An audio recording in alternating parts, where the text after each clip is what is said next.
I never thought my parents would do something so cruel. Last night, they called me at midnight and told me my kids had to leave the house because my brother's spoiled children needed the space. I froze, unable to speak. Every memory of family dinners, birthdays, and shared laughter felt like a lie. How could the people I trusted most betray us so easily? And then I found a hidden chat my brother had been running behind my back. Plans I never could have imagined. Have you ever been blindsided by someone you loved the most? Stick with me, because what happened next changed everything. I still remember the quiet hum of our home that morning, sunlight streaming through the kitchen window as my children played with their toys. For a moment, everything felt normal, blissful even, until the memory of last night's call crept back. My parents' voices, calm but firm, told me my kids had to leave their house because my brother's children needed the space. I couldn't speak. My mind spun, grasping for some logic in a world that suddenly made none. Every childhood memory I cherished, family dinners, birthday parties, shared laughter, felt like a fragile illusion. How had it all become a lie? I remembered my own childhood, the way my parents had always favored my brother.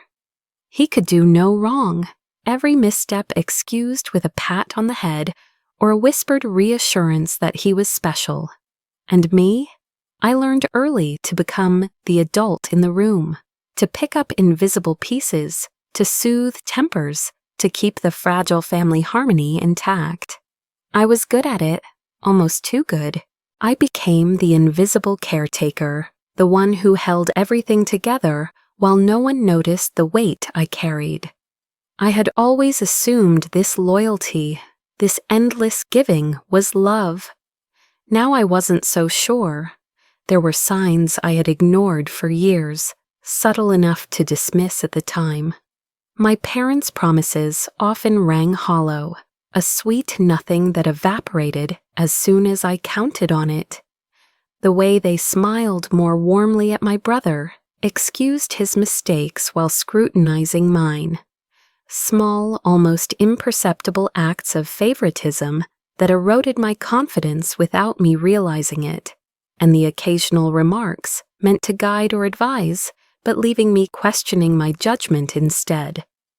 Gaslighting, subtle yet persistent, woven into the fabric of daily life, so seamlessly I didn't even recognize it. If you've ever believed that your family loved you unconditionally, hold on to your seat, because what comes next may feel like a betrayal you never saw coming. I looked out the window, trying to anchor myself in the present. My kids were running in the yard, laughter spilling into the warm morning air, and for a moment I allowed myself to breathe. This was still my world, my responsibility, my love. Their innocence, their joy, it was something no one could take, no matter how much my parents or my brother tried. But the thought that they could be forced out of the house that had always felt like a second home twisted my stomach into knots. Then the twist emerged, subtle at first but undeniable once I saw it. My brother, always calculating, had been planning this for months, maybe years. My parents had agreed quietly, silently, letting the plan take shape behind the scenes.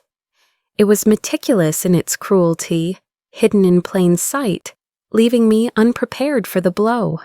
Shock rippled through me, disbelief threatening to overwhelm reason. How could the people who raised me, who I had trusted above all others, conspire against me and my children?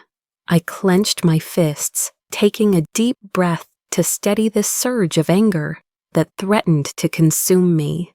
Not a fiery, vengeful anger, but a simmering, strategic one. The kind that comes when you realize the full scope of manipulation and control. And in that moment, I wondered, What would you do if those you loved most betrayed you in the same way? Would you scream, plead, fight, or quietly begin to plan your next move, the one that would reclaim your sense of justice and protect those you loved? It wasn't easy to sit with these feelings. The garden outside seemed almost cruelly cheerful, my children oblivious to the storm gathering just a few feet away. I let myself watch them for a while, letting empathy and love wash over me, drawing strength from their laughter. These small moments of peace, fleeting as they were, reminded me why I couldn't collapse under this weight. I had to remain whole for them, for myself, for the life I still intended to fight for. But as the day progressed, the subtle patterns of betrayal became increasingly clear. A message here, a phone call there, hints that my brother had been orchestrating the scene for a long time. Every detail, every action, lined up to isolate me and prioritize his children. And my parents? Silent enablers, their consent implicit in every step. The realization struck hard, cutting through the veneer of familial love with a knife-sharp precision. I felt a twinge of sorrow, not just for myself, but for my children, whose innocence was being drawn into a web of adult schemes. And yet, even in that sorrow, a quiet determination began to form. This wasn't just about outrage or revenge, it was about reclaiming agency, about proving that love and care weren't commodities to be bartered or dismissed. I would need strategy, patience, and cunning, but most importantly, I would need to preserve my humanity through it all. As I watched my kids chase each other around the yard, I felt a renewed sense of clarity. The betrayal was real, the injustice palpable, but so was the possibility of turning it around. I wouldn't allow my brother's manipulation or my parents' favoritism to dictate the course of our lives. Every step, every plan I would set in motion had to protect them and preserve the bonds that truly mattered. And so, sitting there in the golden morning light, I resolved silently. The house might have been a battlefield for my family's favor, but it would not become the prison of my children's happiness. I would reclaim what was ours piece by piece, with care, cunning, and unwavering love. The path ahead was unclear, full of uncertainty and hidden traps. But one thing was certain. This was the moment everything began to change. The shock of my parents' call hadn't faded when I stumbled upon it. The group chat. Hidden behind the usual notifications, buried among messages I had never been privy to, was a conversation that revealed everything. My brother had been planning this for months, carefully plotting to remove my children from the house that had always felt like home. I stared at the screen, disbelief rooting me to the chair. Messages exchanged between him and my parents outlined schedules, excuses, and even contingency plans in case I resisted. Each line felt like a knife twisting in my chest, proving that what I had thought was love and trust had been nothing more than a carefully constructed illusion. Have you ever felt invisible in your own life, watching others make decisions that directly affect you without your knowledge?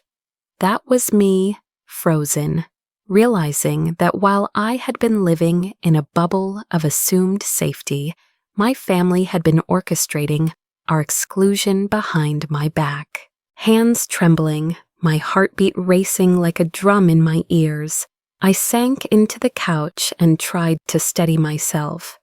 Tears welled as I imagined my children, the little souls who had done nothing wrong, being turned out into a world that suddenly felt hostile and unfamiliar.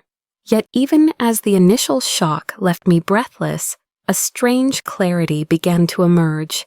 This betrayal was complete, but it was also tangible. Unlike vague feelings of hurt from the past, this was concrete evidence. I could see the plan, read the messages, and start to map a strategy. My hands shook not only from fear, but from the realization that I had to act. And in that moment, a subtle thought took shape. Could there be someone else in the family, quietly observing, silently disapproving, waiting for the right moment to act?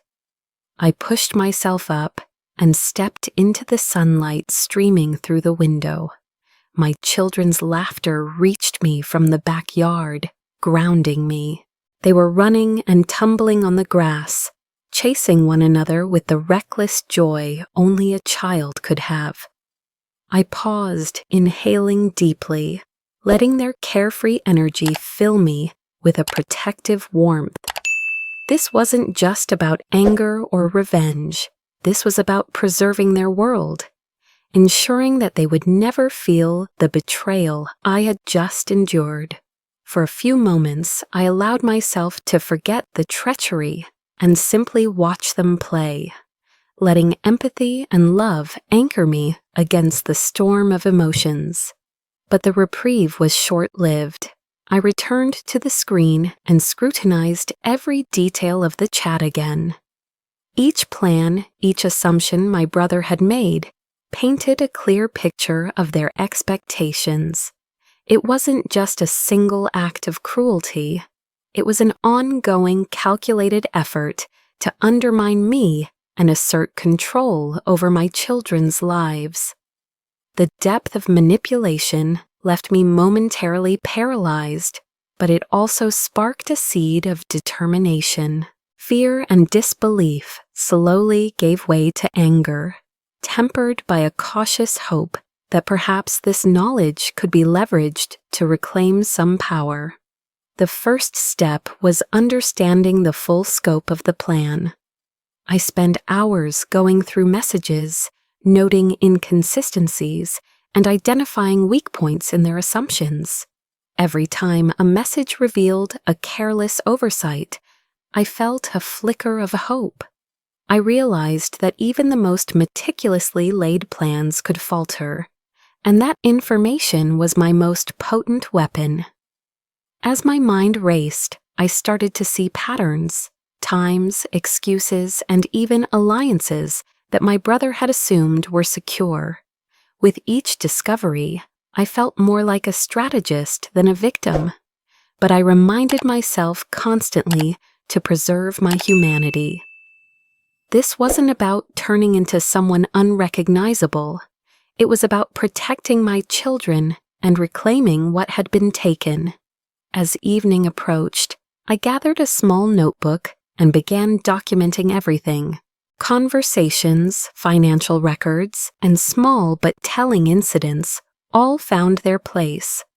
I recorded my own observations, noting behavior that suggested guilt or hesitation among family members. And then, an unexpected revelation. My brother had been secretly amending my parents' will. It hadn't been officially filed yet, but the draft was there, hidden, proof of another layer of betrayal. The anger surged again, hotter this time, but I breathed deeply and channeled it into focus. There would be no rash actions, only measured steps, each one carefully considered. And then, as if fate had decided to offer a flicker of light, I remembered a distant cousin who had always been quietly supportive, someone my brother had underestimated. Could this person be the ally I needed, silently observing but hesitant to intervene? The possibility ignited a cautious hope that maybe I wasn't entirely alone in this battle. I didn't yet know how they would help or when, but the potential was there, a thread of connection that could be vital when the time came to act. Sitting back, I allowed myself a final moment with my children before dinner. They were still oblivious to the storm gathering around them, giggling over a game of tag, and I felt a surge of resolve. Every strategy I would implement, every plan I would conceive, had to safeguard their innocence and preserve the small world they still believed in. Betrayal had arrived, yes, but it hadn't yet claimed victory. And as the sun dipped below the horizon, I realized that while fear and anger were valid, they were also tools. Tools that, if wielded wisely, could turn the tide in our favor.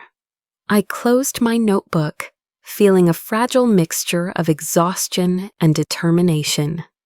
The path ahead was uncertain, and every step would require caution and precision. But one thing was clear. The breaking point had arrived, and I would no longer be passive. The storm had revealed itself, and now it was time to plan. I spent the next few days immersed in details I had ignored for years. Every call, every email, every financial transaction became a thread in the web my brother had spun around me. The realization was both exhausting and enlightening. I had evidence, and that evidence had the potential to shift the balance.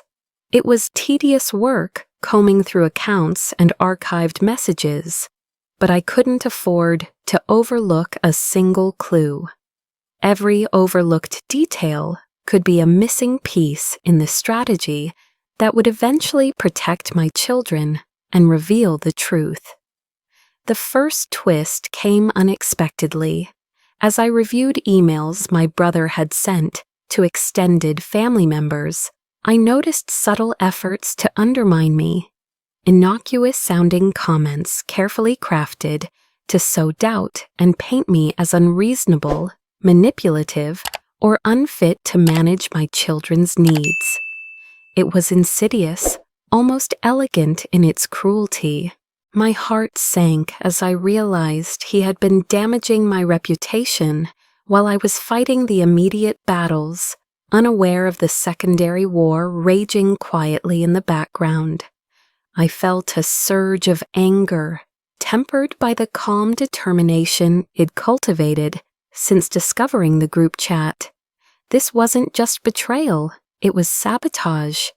One small detail stood out.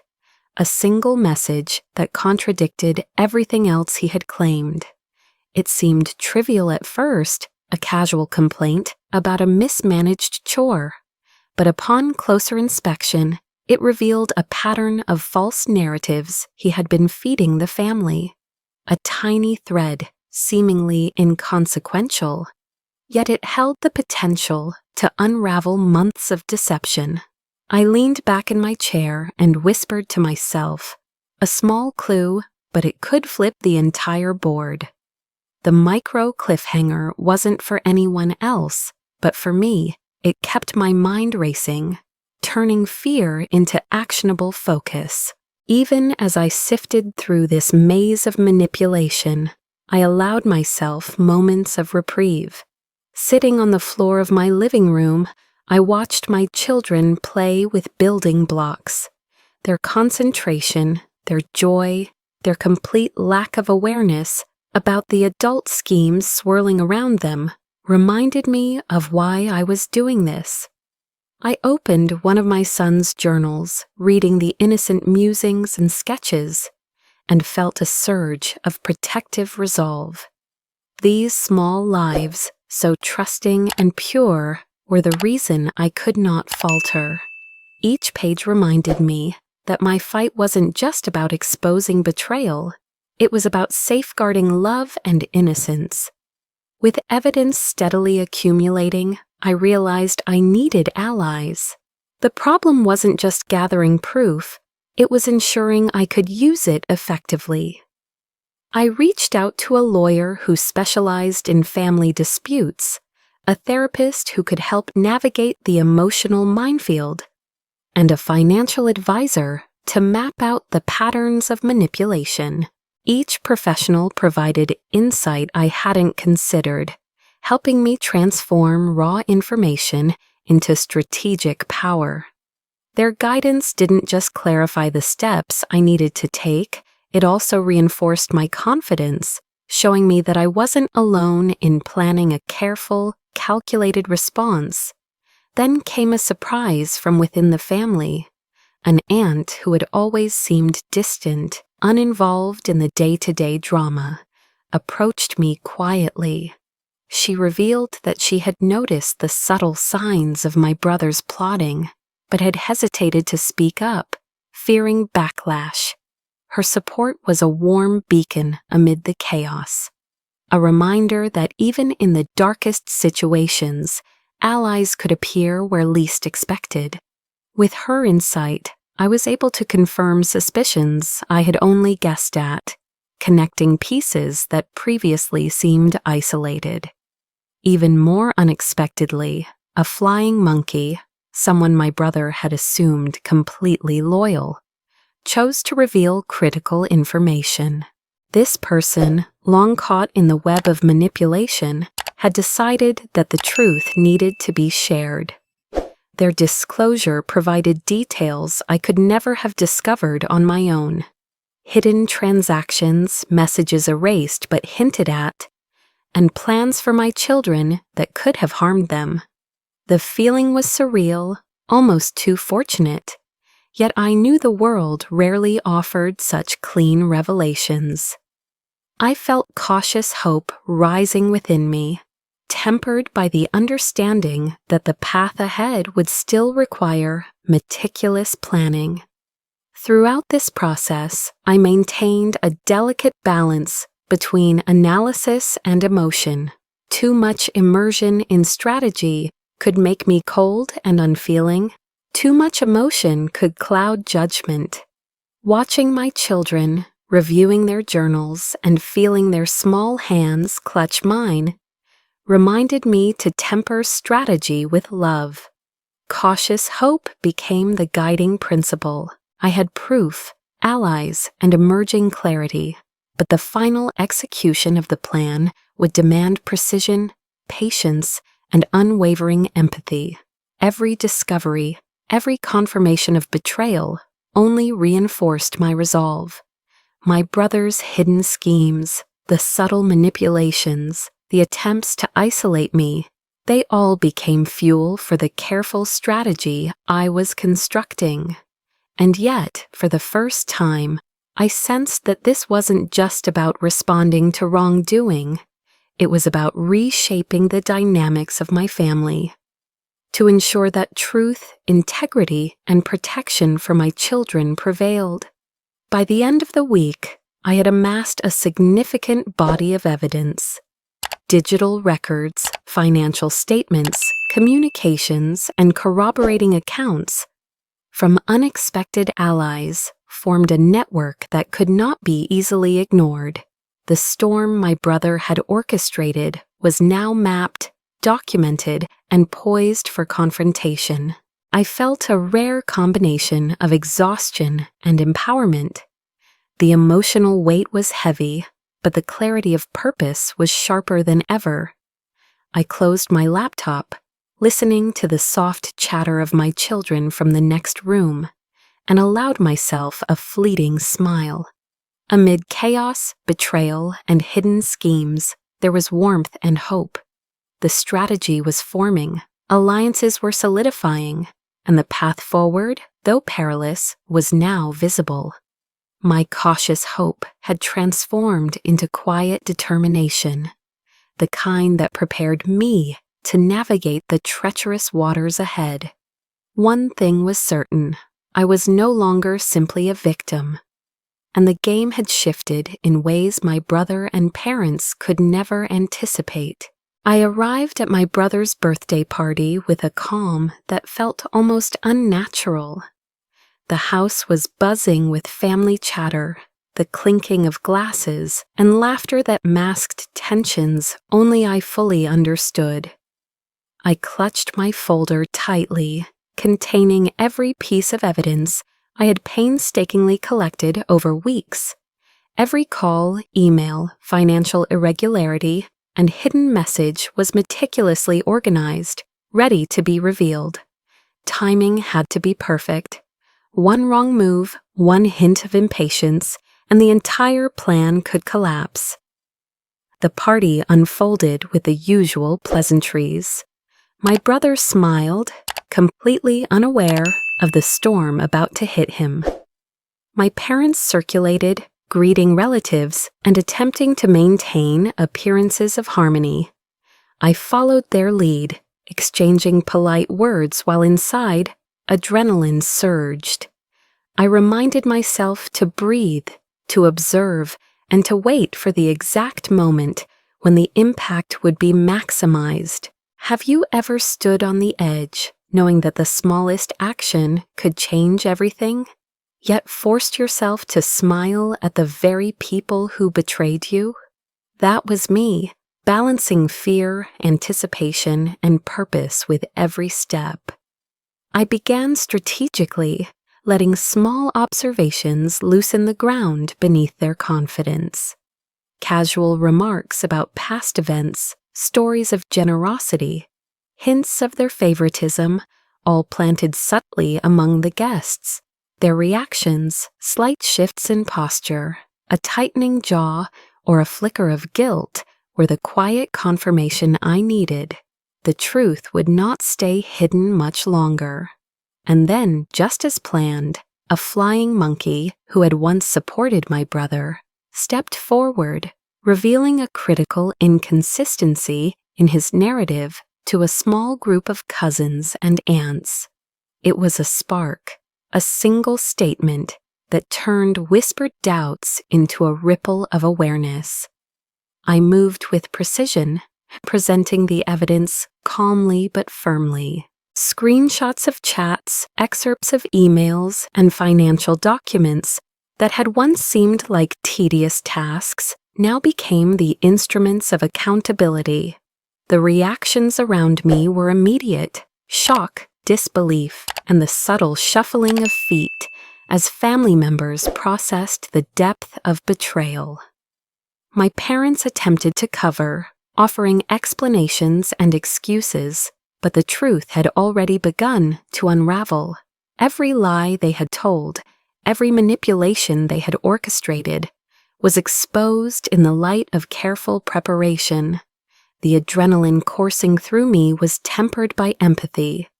I knew the chaos I had unleashed would hit not just my brother, but others who were loyal out of fear or ignorance. Yet, seeing the guilt finally register in the faces of those who had silently condoned wrongdoing gave me a strange sense of peace. This wasn't about revenge for the sake of anger. It was about accountability, visibility, and restoring balance. And still, I maintained composure, careful not to let triumph overshadow the core reason for my actions: the protection of my children and the restoration of integrity in our family. But the story wasn't finished. As the confrontation escalated, my brother's attempts at gaslighting and denial became more desperate. He tried to twist facts, to manipulate perceptions, to paint me as unreasonable. My parents chimed in, caught between covering him and grappling with their own culpability. The tension in the room was palpable, each conversation a careful maneuver in a high-stakes chess game. I leaned on the strategies I had rehearsed, responding to attempts at distortion with evidence, letting silence punctuate truth when words failed to convince.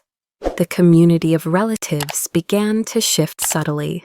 Those who had been unsure, passive observers, now leaned in, curiosity and disbelief overtaking old loyalties. The walls my brother had built around his narrative started to crumble. One cousin, quietly observing the exchanges, finally confirmed a detail that my brother had assumed remained hidden. The shock on his face was unmistakable. For the first time, he realized that the entire room was no longer aligned with his version of events. The micro cliffhanger of the night had been realized. His carefully constructed facade was collapsing, and there was nothing he could do to stop it. Through it all, I maintained my internal balance. emotional self-control was critical. I did not shout, did not berate, did not let anger dominate the room. Instead, I allowed facts to speak, letting the reactions of others fill in the narrative. The room was tense, but justice, in its own quiet, undeniable way, had begun to manifest. My brother's power, built on deception and manipulation, was slipping from his grasp. Later, as the party concluded and guests trickled out, I found a quiet corner with my children. Sitting with them, watching them laugh and recount the games they had played, I felt the weight of the day's events. Success was not in humiliating my brother or proving my parents wrong. True victory lay in protecting those I loved, in reclaiming our dignity, and in ensuring that the bonds of trust, once broken, could be rebuilt on honesty and respect. The adrenaline faded, replaced by a calm satisfaction, a quiet knowledge that the path forward, though still challenging, had been irrevocably altered. And as I tucked my children into bed that night, listening to their soft, steady breathing, I allowed myself to reflect. The battle had been strategic, the revelations precise, and the impact undeniable. Yet the core of it remained simple: love, care, and protection. For those who matter most, revenge had been a tool, yes, but it had never been the goal.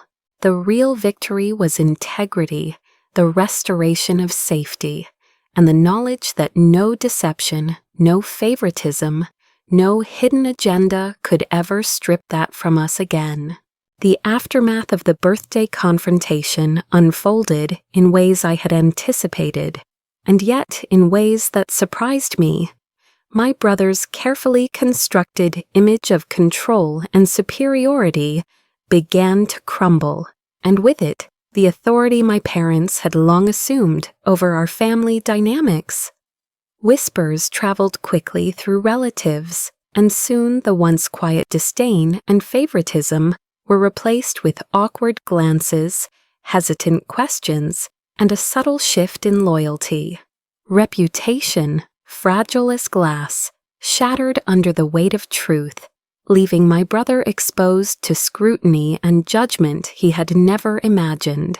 The financial consequences, too, became evident. Hidden transactions and questionable decisions surfaced, forcing my parents to reckon with their complicity. Assets that had been quietly manipulated now came under scrutiny, legal questions rising like tidewaters. I watched carefully, documenting every misstep, knowing that the ripple effects of accountability could extend far beyond the immediate circle. Micro cliffhanger thoughts crept in. There was still more to uncover, a final twist in the financial landscape that could further secure justice for my children and me. The thought added a thrill of anticipation beneath the satisfaction that had begun to settle in my chest. Yet, amid the tangible victories, the emotional journey remained complex. I did not feel triumph in the cruel sense. There was no joy in watching humiliation or failure. Instead, I experienced a deep, steady satisfaction rooted in clarity and resolution. For the first time in years, the manipulation, favoritism, and subtle cruelty that had clouded my life seemed to dissipate. Seeing my brother's miscalculations come to light reinforced a sense of balance restored, but I also felt empathy for him, an acknowledgement that his behavior, toxic as it had been, was the result of patterns I had endured from our family for decades. Justice was not about vindictiveness, it was about truth. Other family members began to find their voice as well.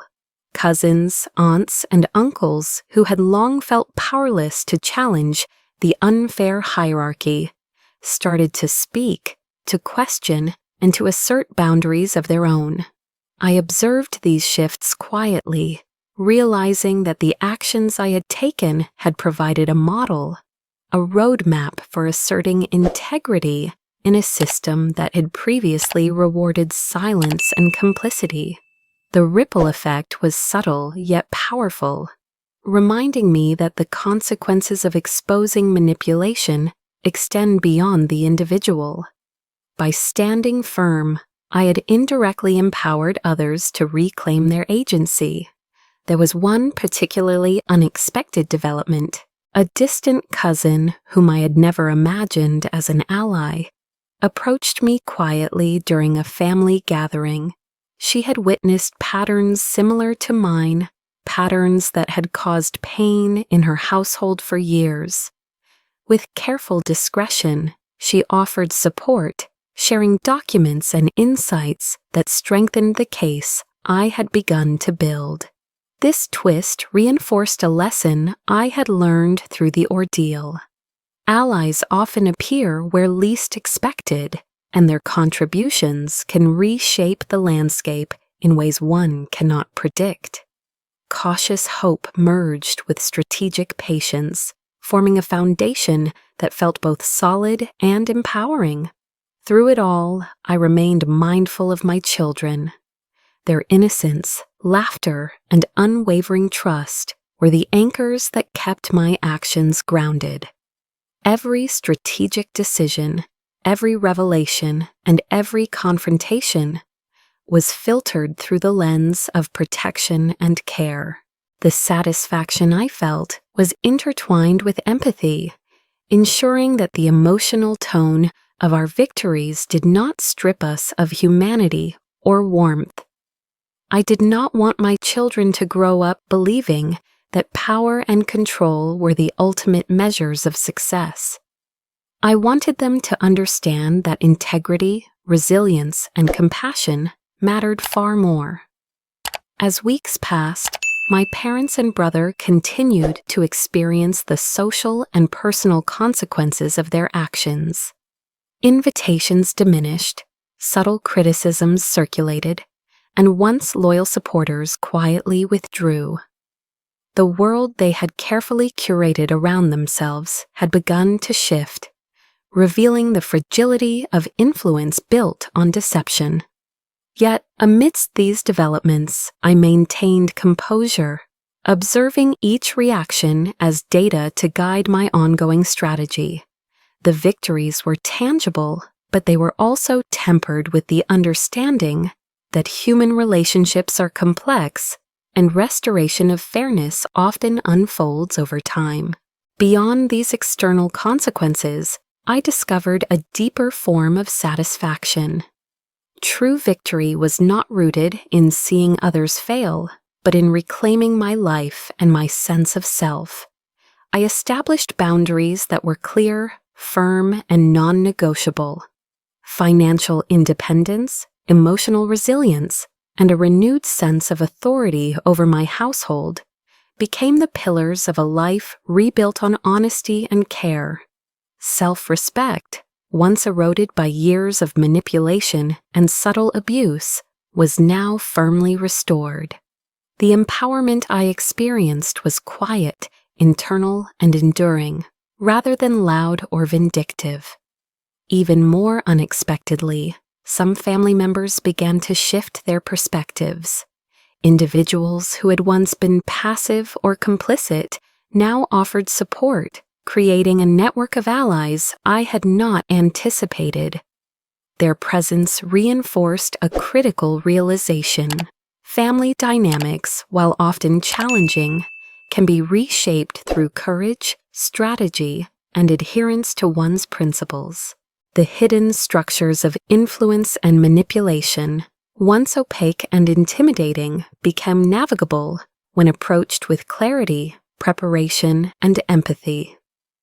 As I reflected on the journey thus far, I recognized the transformation it had inspired. The combination of careful planning, strategic revelation, and emotional grounding had allowed me not only to reclaim control, but to model resilience for my children. Karma, in its orchestrated form, had been served, but the true reward was far more profound: the restoration of integrity, trust, and safety within our lives. I no longer felt the need to prove myself to anyone. My actions had created a new standard for respect and accountability in my family. Sitting quietly in the evening light, watching my children settle down after the chaos of the day, I understood that the path forward would always include vigilance and care. Yet, with the lessons learned, the alliances formed, and the boundaries established, I felt a profound sense of empowerment.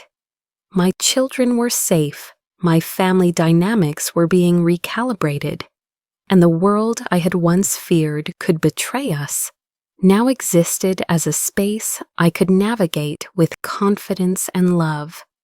True satisfaction had been achieved not through vengeance, but through justice, empathy, and unwavering commitment to the ones I loved most. The first step in reclaiming our lives was establishing boundaries so clear and firm that no one could cross them without consequence. I began with the people who had caused the most harm, my brother and my parents.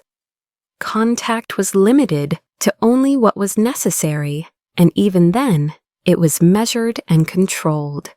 Phone calls were filtered, messages answered on my terms, and any attempts to manipulate or guilt me were met with calm firmness.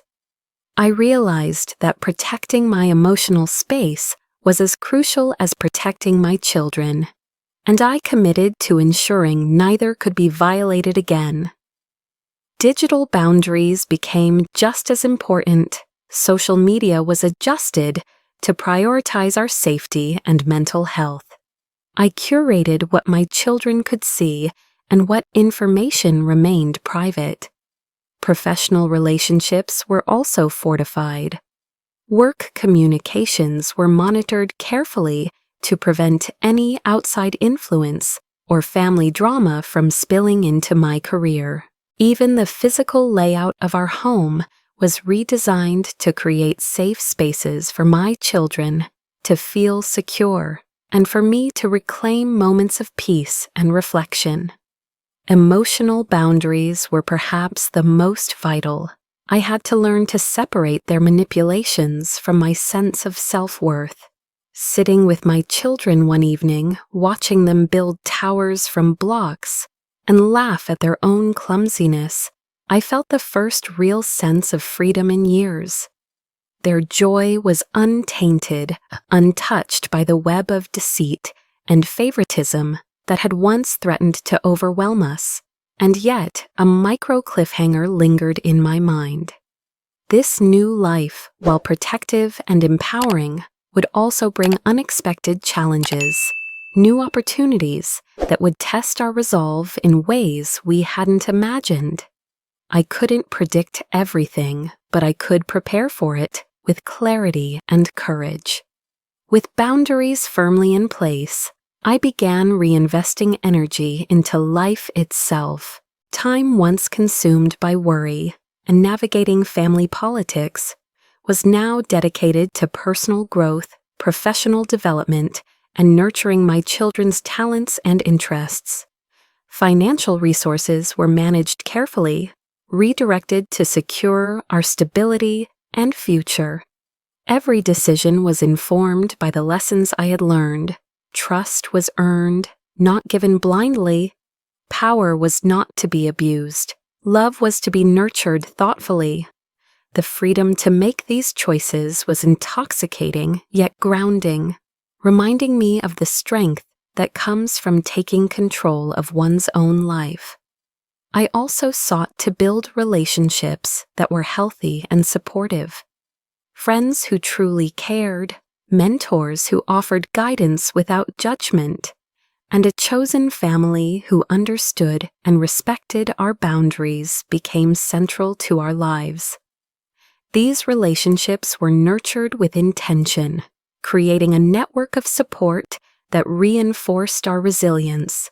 The warmth of this new community, combined with the safety and stability I had built, allowed my children and me to grow without fear, learning to trust again in a world that had once seemed hostile and unpredictable. In parallel, I began considering the long-term vision. Breaking generational trauma was no longer just an abstract goal.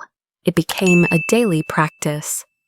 I reflected on the patterns of favoritism, manipulation, and emotional neglect that had shaped my upbringing and vowed not to pass them on. Every boundary I set, every lesson I taught my children about honesty, respect, and self-worth became part of a conscious effort to create a legacy of integrity and empowerment. Our life was not just about surviving past wrongs. It was about rewriting the rules for the next generation. Challenges arose, of course. Moments of doubt and fear appeared, whispering that perhaps the old patterns were inevitable. But the strategies I had built, the alliances I had nurtured, and the clarity of purpose I carried served as shields.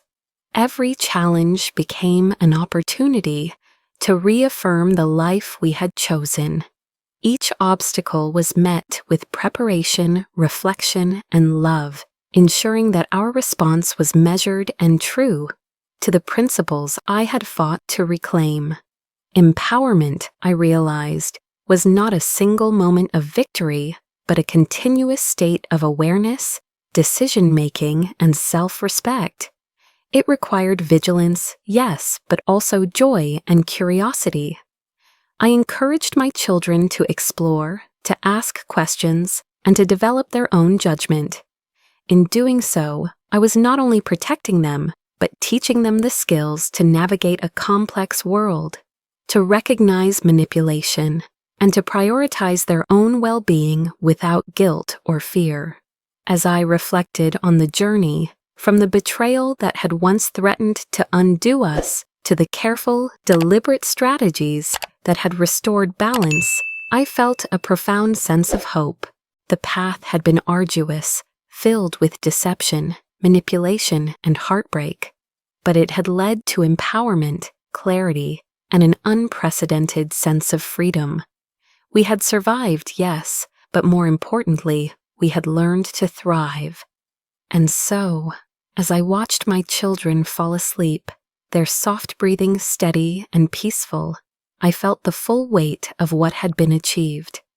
Our new life was not perfect, it would never be, but it was ours. Boundaries were respected, love was genuine, and our potential was limitless. The legacy we were creating was one of resilience, integrity, and hope.